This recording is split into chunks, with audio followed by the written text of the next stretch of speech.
Students, आज के video में मैं आप लोगों को एक्सप्लेन करूंगा एक्सरसाइज 2.5 का क्वेश्चन नंबर 10। हम लोग क्लास 9 मैथ्स का चैप्टर 2 कर रहे थे, दैट इज पॉलिनोमियल। इसके पिछले वीडियो में मैंने आप लोगों को एक्सप्लेन किया था एक्सरसाइज 2.5 का क्वेश्चन नंबर 1 से लेके 9 तक मैंने आप लोगों को करवा दिया था हर एक क्वेश्चन।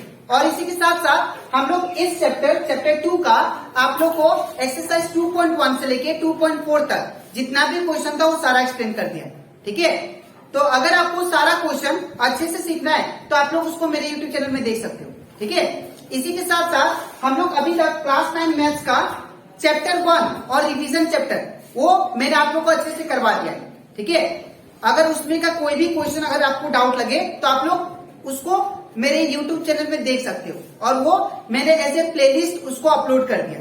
ठीक है, तो स्टार्ट करते हैं क्लास। यहाँ पे हम लोग को एक्सरसाइज 2.5 में क्वेश्चन नंबर 10 में बोला गया है factorise each of the following. और आप लोग का बुक में हिंट भी दिया है। हिंट ये दिया है कि जो आप लोग क्वेश्चन नंबर 9 किए थे, 9 में वेरिफिकेशन किए थे, उसी का यूज करके आप लोग को इसको सॉल्व करना है, फैक्टराइज करना है। ठीक है, तो कैसे करेंगे ध्यान से देखिए। इसमें जो फॉर्मूला यूज होगा ये दोनों यूज होगा। इसमें दो क्वेश्चन है, एक प्लस वाला है, दो टर्म के बीच में प्लस है तो ये वाला यूज होगा, और दो टर्म के बीच में माइनस है जो कि हम लोग सेकेंड क्वेश्चन देखेंगे। ठीक है, वो नीचे वाला यूज करेंगे। ठीक है, तो सबसे पहले करते हैं क्वेश्चन नंबर 1, क्वेश्चन नंबर 10 का। ठीक है, तो यहाँ पे हम लोग को सबसे पहले क्या करेंगे, यहाँ पे क्वेश्चन को लिख लेते हैं 27y³ प्लस 125z³। ठीक है, सबसे पहला काम आपको क्या करना है, जो फॉर्मूला यूज करोगे आपको यहाँ पे उसको क्या करना, आपको इसको यहाँ पे लिखना है।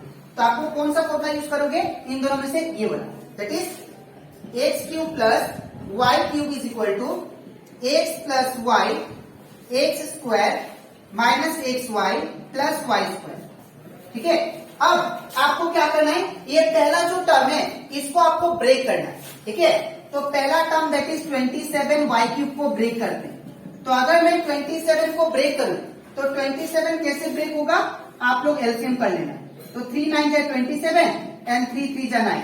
ठीक है, और 3 1 जा 3। तो यहाँ पे 27 को ब्रेक करके कितना आया, 3 2 3, 1 2 3 इंटू y³ को ब्रेक करते हैं तो y को 3 बार मल्टीप्लाई करेंगे।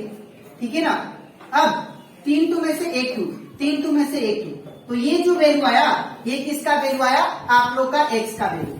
ठीक है, इन द सेम वे हम लोग क्या करेंगे, अब 125z³ को ब्रेक करेंगे। तो 125z³ को आप लोग ये सब रफ में करना, आपको यहाँ पे आंसर में नहीं करना। ठीक है, तो अगर मैं 125z³ को ब्रेक करूं तो 125 को सबसे पहले ब्रेक करना पड़ेगा।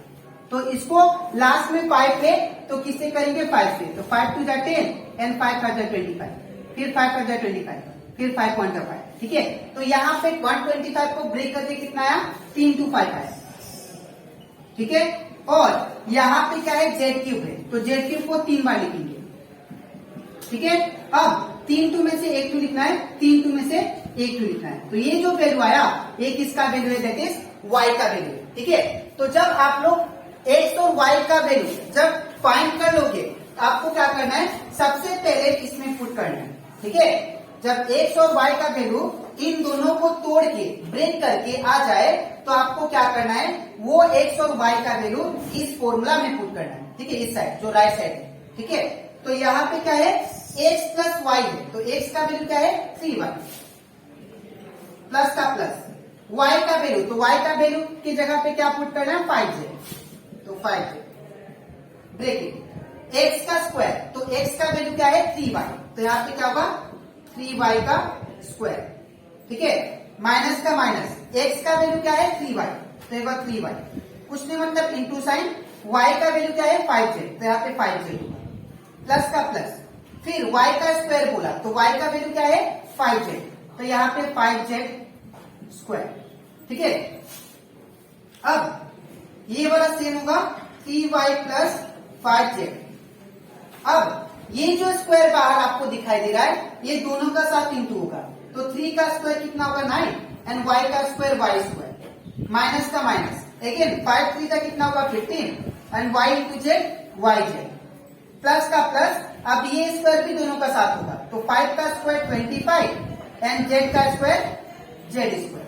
ठीक है, तो ये हम लोग का कंप्लीट हो जाता है, दैट इज क्वेश्चन नंबर 10 का 1 नंबर, ये फैक्टराइज हो गया।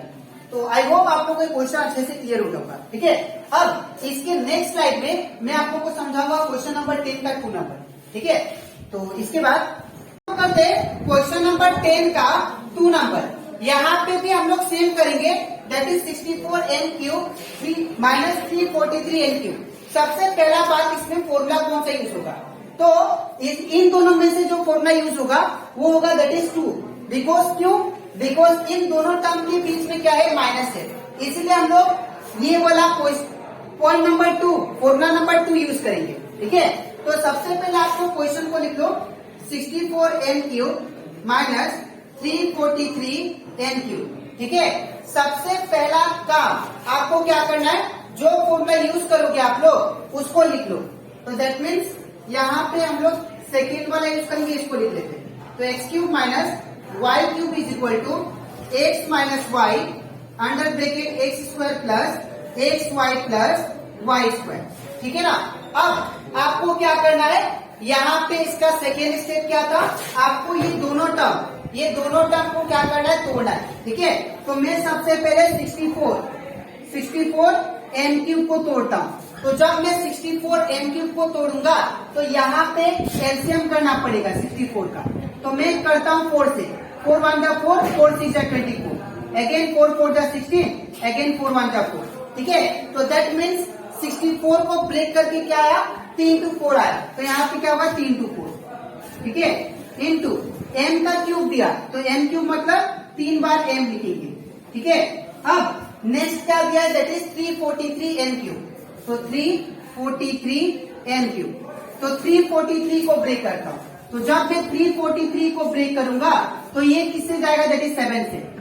ठीक है, 7 4 जा 28, और कितना बचा? 28, यहाँ पे बचा 63, 7 9 जा 63, फिर 7 7 जा 49, फिर 7 1 जा 7। तो यहाँ पे 343 को ब्रेक करके क्या आया? 3 to 7 आया, इंटू n³ है, n मतलब 3 to n। ठीक है, अब यहां से क्या करना है, आप लोग को x और y का वैल्यू निकालना है जब आप लोग ब्रेक कर लोगे। तो यहाँ पे 3 to है, यहाँ पे 3 to, तो 3 to में से क्या होगा? दैट इज 8 to, फिर 3 to में से क्या होगा? 8 to। तो ये जो वैल्यू आया ये किसका वैल्यू है? x का। ठीक है, इन द सेम वे यहाँ पे 3 to में से 1 to, फिर 3 to में से 1 to, दैट इज n। ठीक है, ये जो वैल्यू आया किसका वैल्यू आया? y का। ठीक है, तो जब आप लोग ये दोनों टर्म को ब्रेक करके x और y का वैल्यू निकाल लोगे, अब आपको क्या करना है? इसमें प्लेस करना है वो वैल्यू x और y का। ठीक है, तो यहाँ पे क्या होगा? ब्रैकेट x माइनस y बोला, तो x का वैल्यू क्या है? 4m, तो यहाँ पे 4m होगा, माइनस का माइनस, y का वैल्यू क्या है? 7 है, तो यहाँ पे 7n होगा, ब्रैकेट x का स्क्वायर बोला, तो x का वैल्यू क्या है? दैट इज 4a, तो यहाँ पे क्या होगा? 4a, स्क्वायर का स्क्वायर प्लस का प्लस, x का वैल्यू क्या है?